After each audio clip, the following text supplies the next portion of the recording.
Yo, what's up guys? Welcome to another Magic related video. This time we're gonna look at another EDH deck of mine. This time we're going big and green and mean and also red a bit.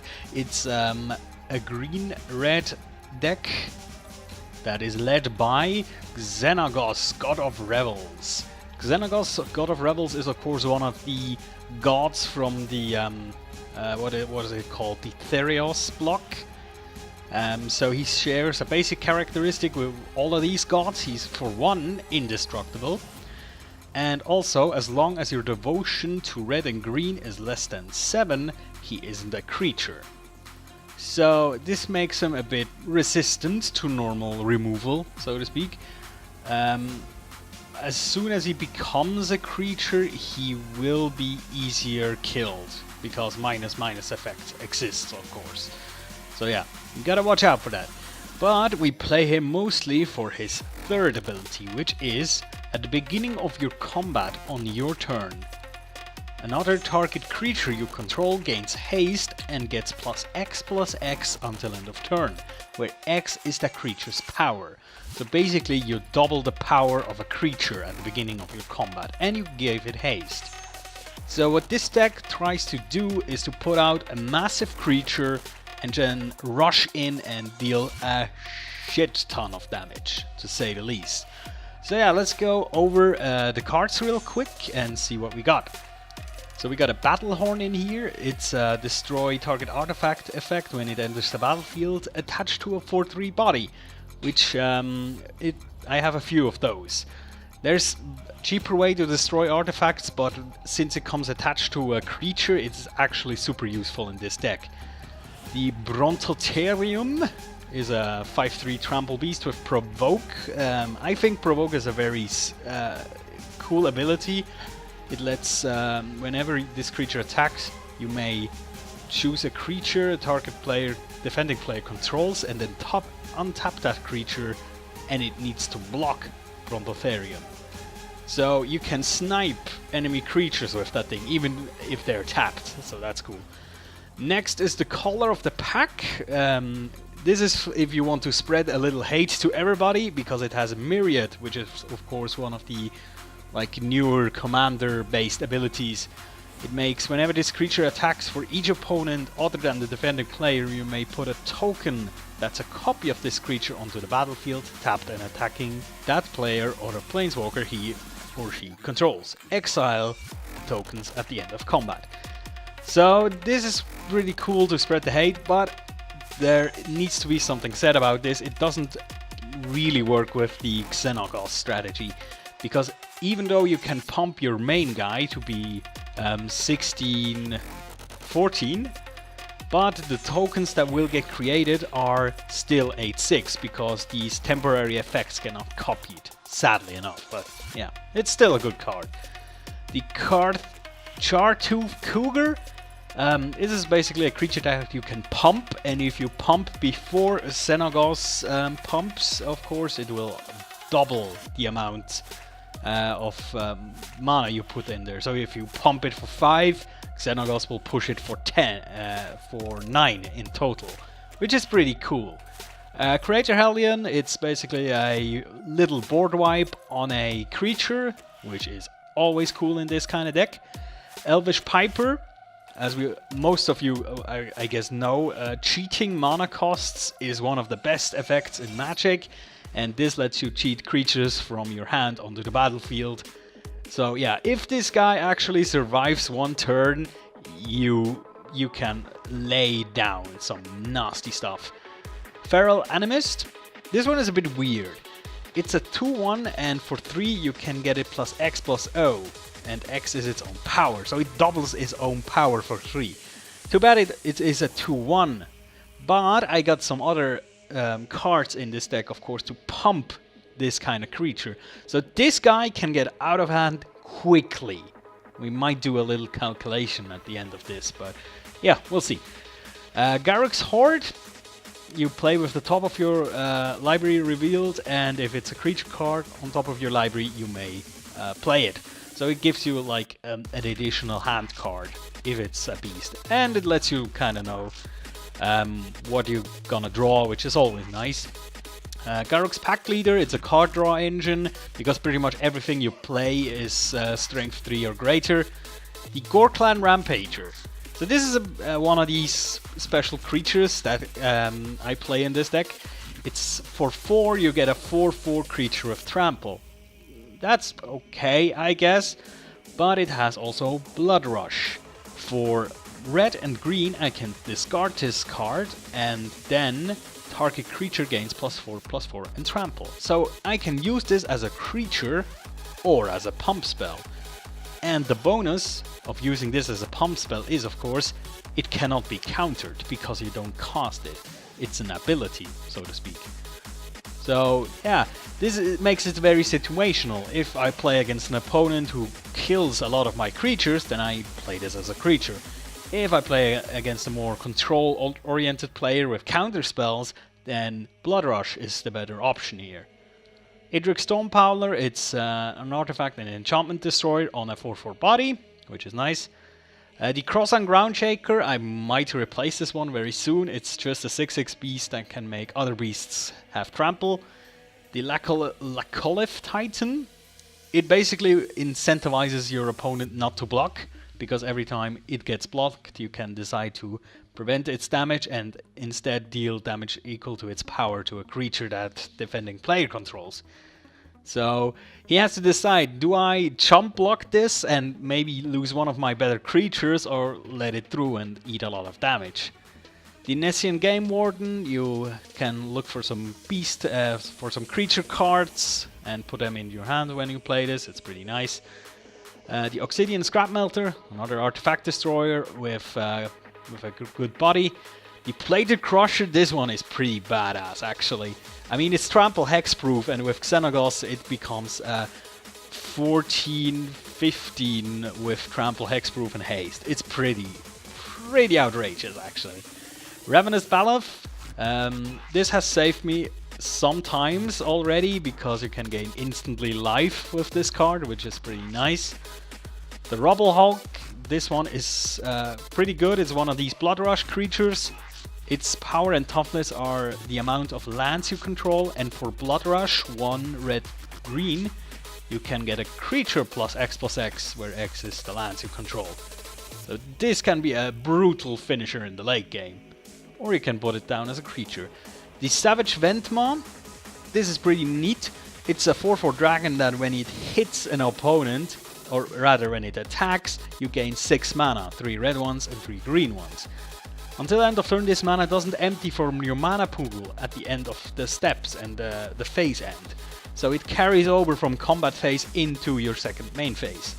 And with Xenagos, this thing gets haste, so you get like an instant benefit from it if you have Xenagos on the battlefield. Then Selvala, Heart of the Wilds, is also kind of a card draw engine for you, and also a mana ramp card, because it produces a lot of mana if you have some good beasts out. The Skark Goliath, it's a 9/9 with Blood Rush that can make a creature +9/+9 and trample. Yeah, you see where this is going. I have a lot of these. Then the Skark Guildmage, basically I have it in the deck to give my creatures trample.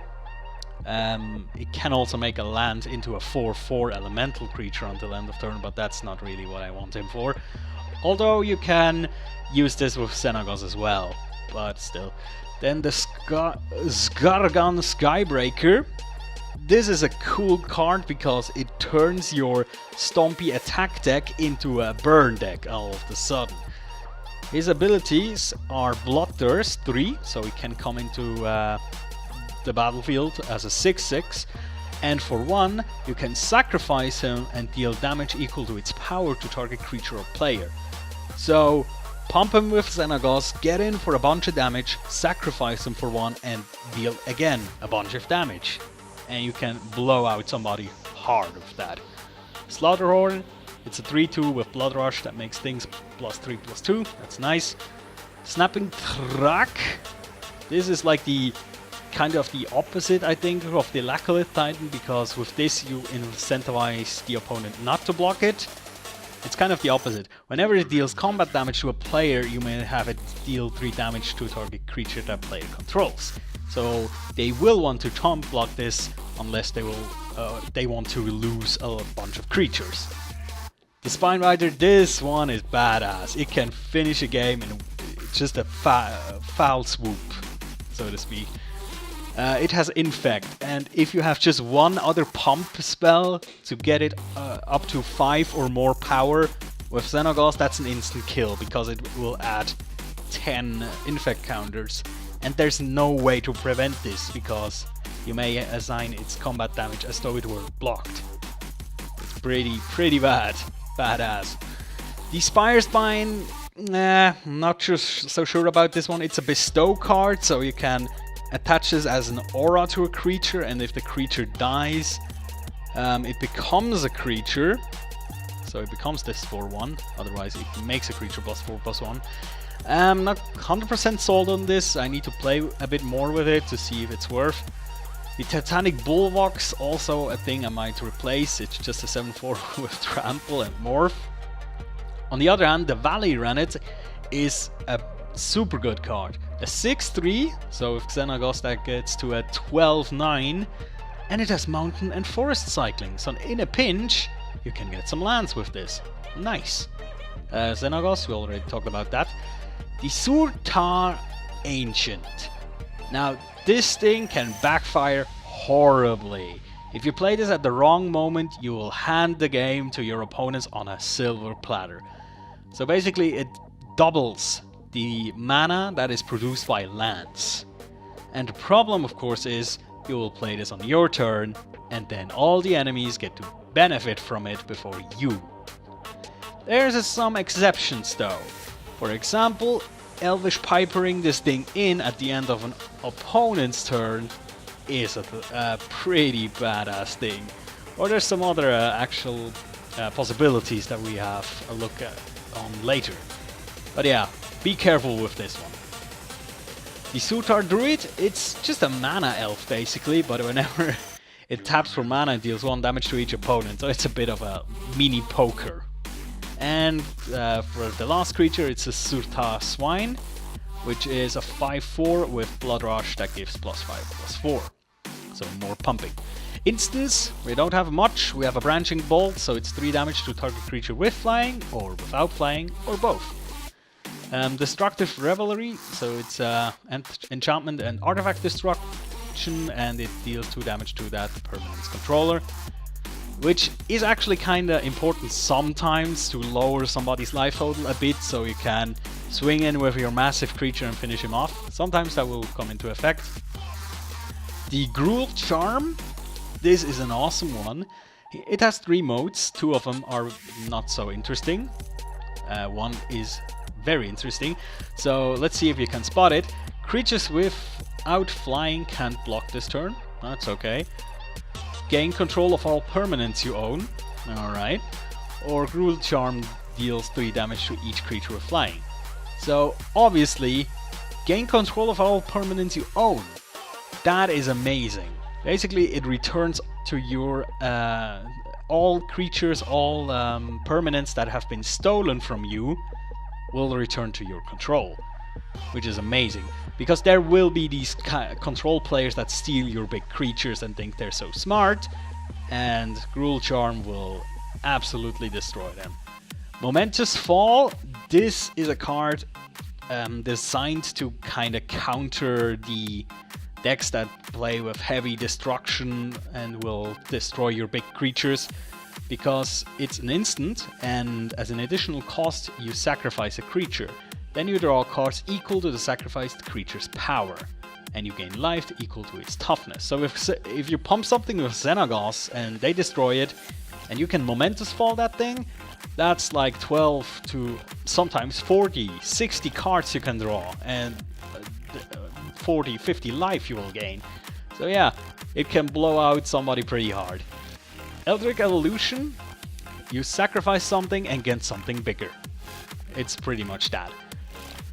Exploding Borders, it is a land searching spell that deals maximum 2 damage, so it's kind of a cool thing. It's a bit of upside. Frenzied Tiling, it destroys a target land and you gain a basic land. So it's you destroy a bit of the enemy's mana base and grow your own. Journey of Discovery, I absolutely love this card. Either you search 2 lands, put them in your hand, or you play 2 additional lands, or for the Entwine cost, which is paid up to upon the normal cost, so it's 6 for the total, you can do both, which is an amazing ramp. Speaking of ramp, Rampant Growth, and Roar of Challenge, this is a nice one in combination with your big creatures. It forces an opponent to block your creature with all his creatures, if they can. And if you have Ferocious, which you will always have, it makes your creature indestructible as well. So that's nice. You can also combine this effect, the indestructible effect, with Savage Twister, which is your kind of board wipe here. It deals X damage to each creature, and if you combine it, for example, with a Roar of Challenge, you'll be the last one with a big creature on the field.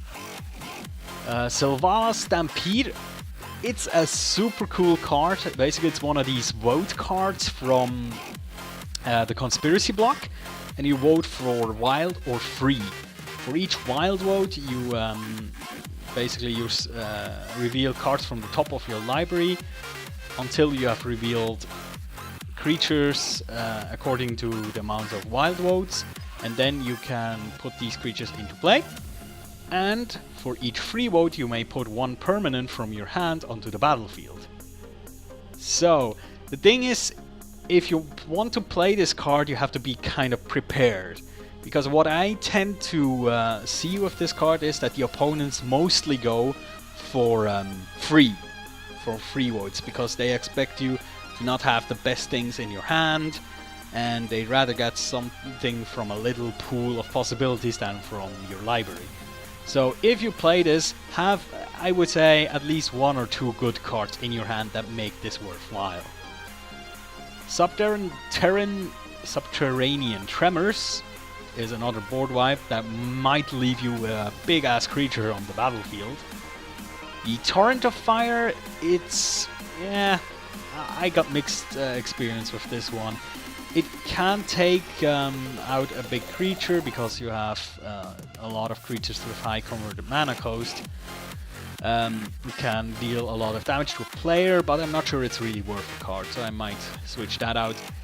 The Vengeful Rebirth, get something back, something big, and deal damage. That's okay. Let's go to the artifact.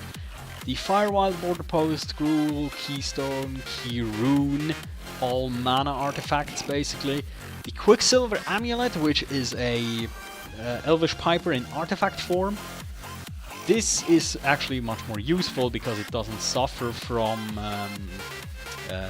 summoning sickness, but of course it's a bit costlier, so you need 8 mana to instantly trigger this. Soul Ring, yeah, obviously, and the Talisman of Impulse, which is also a cool mana artifact for this deck. Here we have our enchantments, Ether Charge, and the wording of this card is very, very important. It says whenever a beast comes into play under your control, you may have it deal 4 damage to target opponent. That means your beast deals the damage. Why is that important? Let me skip ahead a few cards. Gratuitous Violence. Because creatures you control would deal damage to a creature or player, it deals double that damage. So that means it doubles the damage that Ether Charge causes, because it's the creature that deals the damage, which is a pretty nice combo. Asceticism? Is that how you pronounce that? Basically, this enchantment makes you a bit more safe from all these mean guys who want to destroy your big awesome creatures. And you can regenerate your creatures, which is also a nice bonus. Blood Mist, that's a weird enchantment. I think in any other deck or situation or play mode, I will never play this. But in this deck, it becomes really, really strong. Because giving something big with trample double strike, oh, that hurts. It hurts bad. Elemental Bond is another card draw engine because everything you play has power 3 or greater. Except the Elvish Piper, I think. That's one of the only ones. Evolutionary Leap is another card that deals a bit with these destruction spells that will no doubt be hurled at your creatures. Because with that, for 1 green mana, you basically at least get another creature into your hand, which is nice. Fictitious Violence, of course, we looked at that. That is... it makes your damage output insane, basically. The Gruul War Chant, this can be a finisher, because a lot of people kinda assort their blockers in a way that it will have just enough blockers for your big creature, maybe jump blocks if you don't have trample, and then they will attack you if there are other stuff, whatever. And this can absolutely offset that balance, that math they have done for the blocks. So yeah, this can be a game ender. Lurking Predators, this is a super cool card. I have only had good experiences with this. Whenever an opponent casts a spell, reveal the top card of your library. If it's a creature, put it on the battlefield. Otherwise, you may put that card on the bottom of your library. So it does 2 things. The coolest and the main focus of this card is of course putting potential creatures onto the battlefield. But the bit overlooked part is of course also you may put cards on the bottom of their library. So you may put land cards on the bottom if you're already on a good land count, so you may draw something else, something important. So it's kind of a library sorter, kinda. Of course you hope to hit beasts, hope to hit creatures, but still, it has also this kind of secondary effect. Nature's Will, whenever a creature you control deals combat damage to a player, tap all his lands and untap all your lands.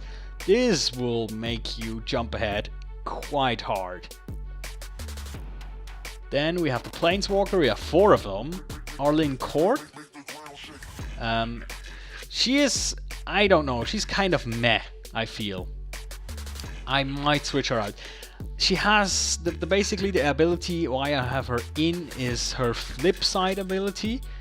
You basically can get your creature +2/+2 Vigilance and Haste, or you can put Wolf tokens onto the battlefield and then you flip her. And then for +1 you can give something Trample. That's one of the reasons I have her in here, to give one of my big creatures Trample. Her -6 is also amazing, but to get there, no, you'll never get there, because you not only do you need to +1 3 times, you also need to then flip her for 0, and then the turn after that you can -6. So it's actually as if it would be a -7. So you have to keep that in mind.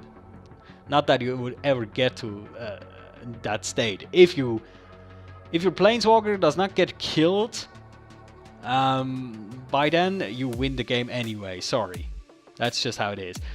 Domri Raid, you can look at the top card of your library to get creature cards. You may have creatures you control fight other creatures, and of course the emblem again. If you get there, hey, you will win pretty hard, but yeah, that's not a concern most of the time. Garruk Primal Hunter, it puts out beast tokens, but the most important thing I feel is his -3 ability, which lets you draw cards equal to the greatest power among creatures you control.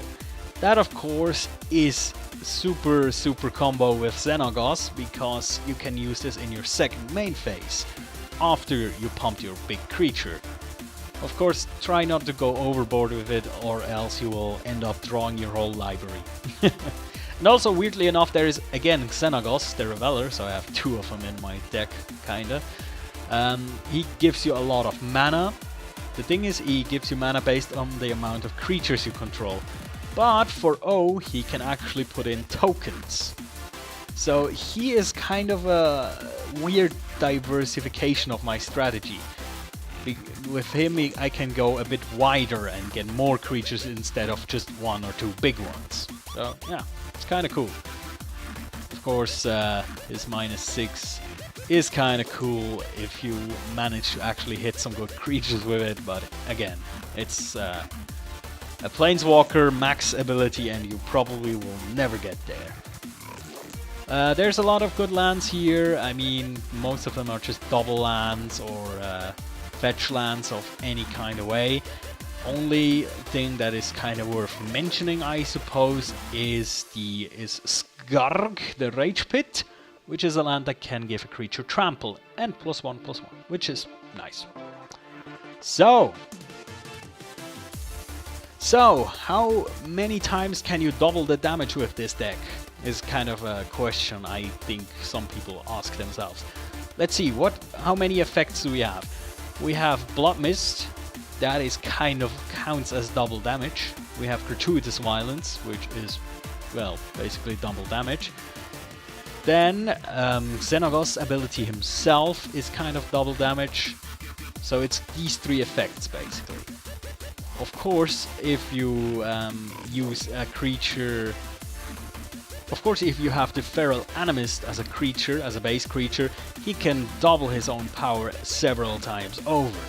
So, yeah. Let's just for fuck's sake, let's say Gratuitous Violence, Blood Mist, and Xenagos are on the board. Now, what is a good late game mana state?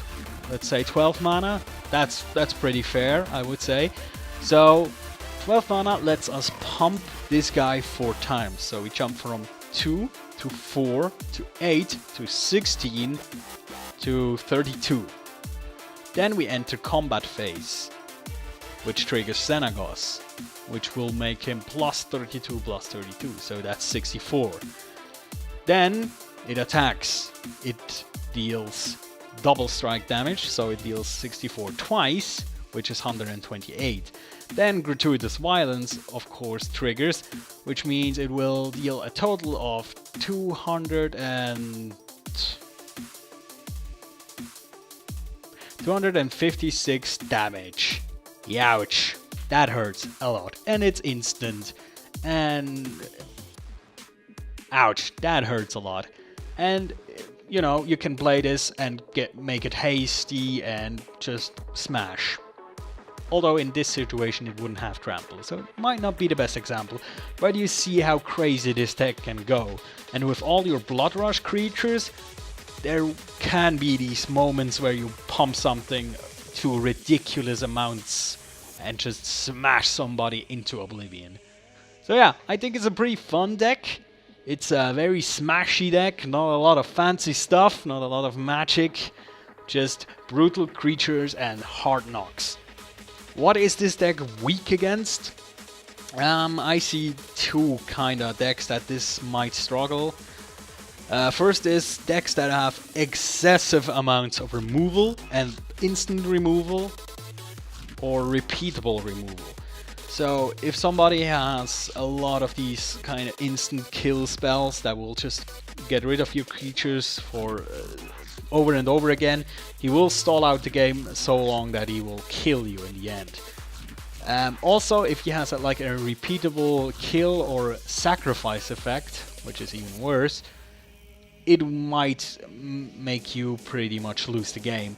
For example, if there's a Butcher of Malakir on the board and that sticks and nobody takes care of it, that might be a problem for you, because for you to put out 2 or more creatures per turn, that's a bit absurd most of the time, especially early game.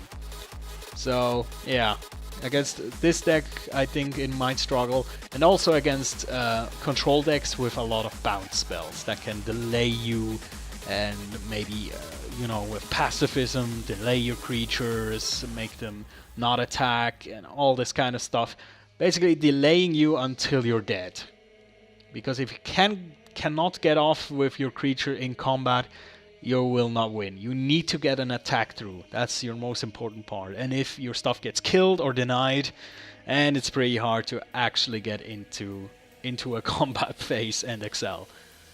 But yeah, I guess it's a simple deck, but it's a fun deck. I can tell you that from experience. So yeah, that's it for today, and thanks for watching, and I'll see you next time.